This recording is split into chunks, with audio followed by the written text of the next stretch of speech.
Okay, well, welcome to another podcast. Now, this is likely to be quite short. It's also material that I have covered before, but it is absolutely fundamental. And before I start, I'm going to assume that you're here because you're not making the sales that you hoped. Maybe you're struggling a little bit, whether you're an entrepreneur with your own business or if you're employed by somebody else, things aren't going right. So the idea of these podcasts and also the training course that I offer is to really allow you to just step back, get together a collection of techniques, recognize perhaps where you might have an approach that is not working for you and what the alternatives would be. It's really an opportunity to step back. So in this one, I'm going to talk about how to create a compelling offer. And this is really, really fundamental. So before I start, please remember to like, subscribe, follow. You can even buy me a coffee if you want to. So what do I mean by a compelling offer? Well, think about what you're doing. And one of the themes that is, again, very fundamental to how I teach sales is that as salespeople, our role is to help people. Okay, and this is, I think, different to how most people regard salespeople. I'm going to go to one extreme, and that is that salespeople are there to basically rip people off. And I absolutely don't agree with that, but I'm sure you can resonate with that. I'm sure it is something that may have been said to you at some time or another, or that you've experienced that with some other salespeople, that their sole objective seems to be to make as much money as possible out of you with the least possible effort. So that isn't how I do sales. It's not how I teach sales. The sales is there to solve a problem. Now, and that's really important because solving a problem is what we're all about. So what's the problem that we solve? Let's just turn that around. And really, I want you to, as you're listening to this, just answer the question. If you can write it down, that's good. If you're driving, don't do that, but do think about it. So what is the problem that you solve? You really need to know that. If you don't know that, this is likely to be a big part of why you're having a problem at the moment and why you're listening to this podcast. So knowing that problem, that starts to define who the people are who have that problem, which is, kind of obvious, pretty much common sense. And the more you think about that person, the clearer they can become. So this is basically defining an avatar. You may well have come across this before. If you have come across it before, I hope you sat down and worked through the process because it is actually very important.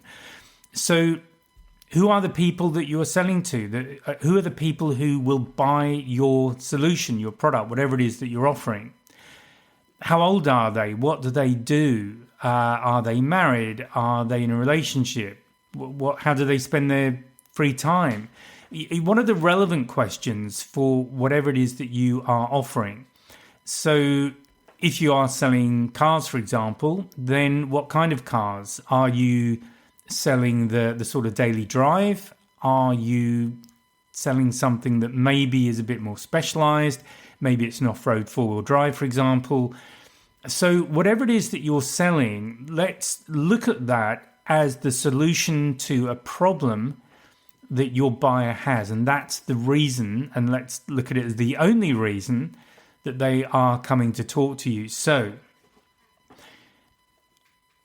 what do you do to solve their problems? So you're thinking about the thing that is really keeping them awake at night is another way of thinking about that. So you've got to be able to write that down. You've got to be able to define that very, very clearly.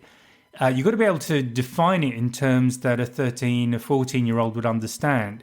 So use basic language, use very simple language that anyone can understand. And once you've done that, that is the problem you solve. So you need to be able to then tie that back to who are the people with that problem. The compelling offer, which is absolutely fundamental to what you're selling, is essentially stating the problem that you solve. And another way of thinking about this is getting inside your client's head. So an example that I have given elsewhere, possibly in a podcast, definitely in a course, I'm pretty sure, is one of the things that I would use to create my offer when I was offering behavioral profiling is a service I did with businesses. And the reason for offering that was to allow people to first of all understand their personality type, and also recognize that there are other personality types. I use DISC as a model because there's only 4 types. So that does keep things simple. But the way I would couch that, the way I would describe that, would say something like, have you ever been misunderstood at home or at work? Have you ever spent hours tidying your desk when you've got lots and lots of work to do? What difference would it make to you if you could understand what was driving that? What difference would it make to your home life, your working environment, maybe to your business, maybe to your lifestyle? If it meant earning more money by understanding it, then that would have a big impact on your lifestyle. So what I'm really talking about here, and what the example I'm trying to give you, is to present your offer in such a way that you get inside your client's head. It's like you're reading their mind, because maybe they've been kept awake at night for a few days, a few weeks. It might be months, could be years. It depends very much on what you're selling. So they know they have this problem, and then suddenly you come along and it's like you've dived straight into their head and you've read them and you've pretty much defined to them what the problem is that they're having. Now, if you put yourself in your client's shoes, how would you feel about that person who is talking about that problem directly? Now, this is really important. There's an important distinction here. And the way most people sell their products is they talk about the product. They talk about themselves. So this car, for example, has 5 doors. It's a hatchback. It'll do so many miles to the gallon, or so many Ks per 100 litre. It goes so fast. Acceleration, maybe there's battery life, yada, yada, yada. But that's just specs. And this is, in the course, I talk about traffic lights. And this is, when we think of traffic lights, we think of red to stop, green to go, and sales works in exactly the same way. So when you are talking about yourself, you're actually giving a red traffic light to the buyer, because you're not interested in them. You're not talking about them. You're simply going on about what you have to offer. This is the sort of salesperson who's only interested in selling this thing to their client so they can make a load of money. That's the red traffic light. And this is what most salespeople do. And in my opinion, this is one of the key areas and one of the key reasons that a lot of salespeople struggle, because they're not getting inside their client's head. So turn that around. Start thinking about what this means for the client. Now, I don't sell electric cars, or any cars, actually.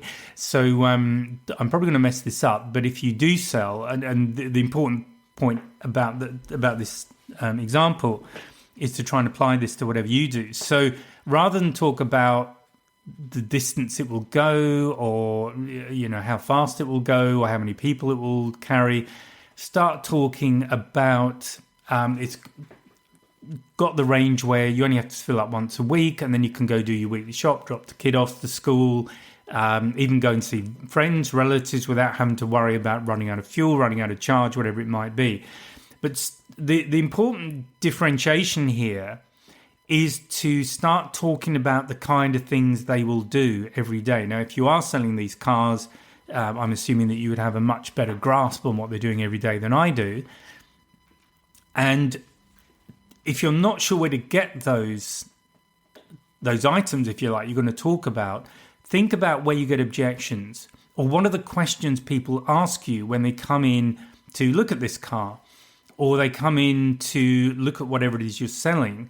The kind of questions they are asking you are basically pointing towards their fears. People ask questions because they want reassurance. Yeah, they might want to know a particular spec, or how fast it goes, or how economical it is. But when you go beyond that question, when you go underneath that question, the reason they ask it is because this is one of the things that they are concerned about. will this thing drink lots of fuel and cost me a fortune to keep it running? Will this thing suck up charge like you wouldn't believe, so that instead of being able to use it each day or go to my parents' home or whatever it is, I'm only going to get halfway and then I've got to recharge it again? Or how long will it take to recharge it, and how often do I need to do that? Does it need to be on charge every night because of the way I use my vehicle? And what's that going to cost me? So a lot of it will come back to money, but it's also inconvenience. And so this is where creating the offer and what makes it compelling is the offer needs to address those fears without the client having to ask the question. So this is where we start talking about a product or solution, whatever it might be that you're selling, but we talk about it in terms of what it delivers for the client, not how it delivers it. And that's really important. So what does the client get? What creates their sort of ease of mind? What relaxes them? What takes away those fears? They're the things to talk about in the offer. So our new vehicle means that you only have to charge it once a week for most people, and this allows you to do school run, shopping, whatever. That's pretty weak, but I hope you get the idea, because you need to take this idea, obviously, and convert it into whatever it is you're doing. And that becomes the offer.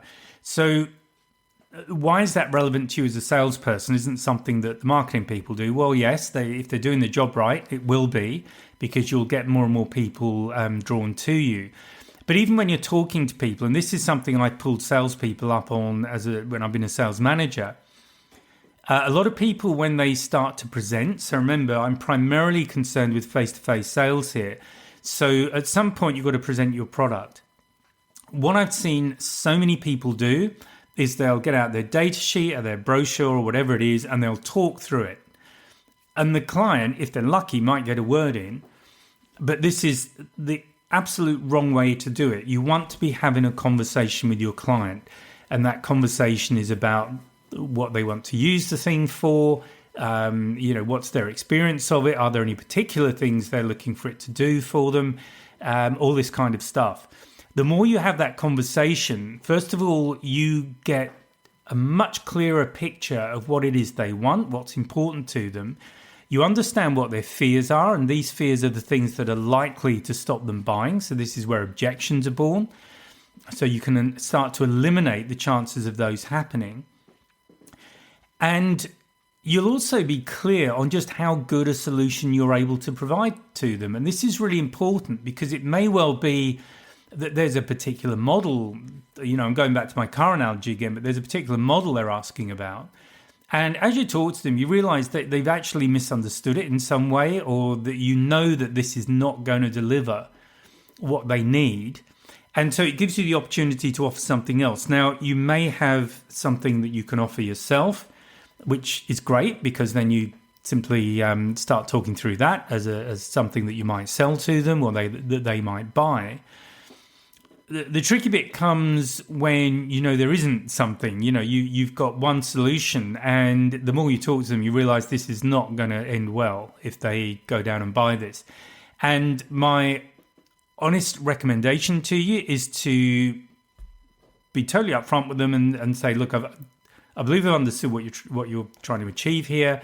And maybe even summarize it at that point and say, look, I have to tell you, I don't believe we can offer you a good solution. That we are going to fall down in these areas for you. And rather than have you spend money with us and then be disappointed and frustrated and need a lot of support, or which is what this is going to end up in, and also they're likely to give you very bad reviews, they'll badmouth you to clients, friends, whatever. So be upfront. Say, look, I don't think we can offer you a good solution, and here's why. And be very open. Now, at that point, it becomes their call, their choice. So they may decide, they might appreciate, first of all, I think everyone will appreciate your honesty. Again, because it's about providing solutions. We're solving problems for people, not creating them. And secondly, they may actually change their requirements to match what you're offering. And the important thing about them doing it at that point is they're knowingly doing it. So you are not mis-selling. You've been totally upfront. They know what the shortcomings are. If they still decide to go ahead, well, that's their choice. That's the responsibility. And generally that would work out. However, if you feel really strongly that it's not going to work, then I do recommend that you are quite firm about that, quite clear about that. Because ultimately what we're trying to do as salespeople is to build long-term relationships. And if we can't build a relationship with one particular client because we know we can't meet their needs, the chances are that we'll get a referral from them anyway. And asking for referrals is really important. Again, it's something I talk about in the course, when to do that. But do ask for referrals. And most people that I know, and it's certainly true of myself, I appreciate people who are straight with me. I appreciate people who are honest with me. So, to summarize, what do we want to do? How do we create a compelling offer? Well, remember, it's one offer per solution. So if that's one vehicle or one online solution that you have, each offer, you only have one offer per product. It needs to be very, very specific to what that particular product does and the particular clients it's targeted at. So, and those clients are the people with the problem that this product will solve. So if you remember what we've gone through, we've spoken about, first of all, understanding what the problem is that you solve. And if you don't know that, you really need to get to know that, because this is really important, because you can't go any further without knowing that. Then recognizing who the people are who have that problem. So you start to define your avatar. And then creating the offer by talking about your solution in the terms that the client will think that you're mind reading them. So what I mean by that is using the green traffic light, talking about the client's problem, not the features and benefits of your solution, or the features and advantages. Benefits only, you can only talk about a benefit when you know how that product is going to be applied by a specific person. So that's, I guess, your homework from the podcast, if you want some homework, to just work through those aspects and get very, very clear. And then every conversation you have, you're making the offer, but you're making it compelling because you're making it personal to that person by really listening to them. And also making sure that your qualification process qualifies out the people who do not have that problem. So one of the things that I've spoken about, particularly in the last few podcasts, is making sure you're spending time with the people who are most likely to buy from you. You can only do that by really knowing who those people are. Okay, I hope you found that useful. Went slightly longer than I was expecting. But please remember to like, subscribe, check out the free webinar, buy a course, or buy me a coffee. Okay, I'll speak to you in the next podcast. Bye for now.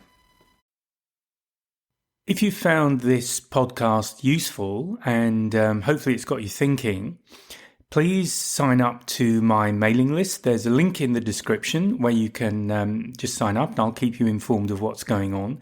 There's also a link to a free 1-hour webinar.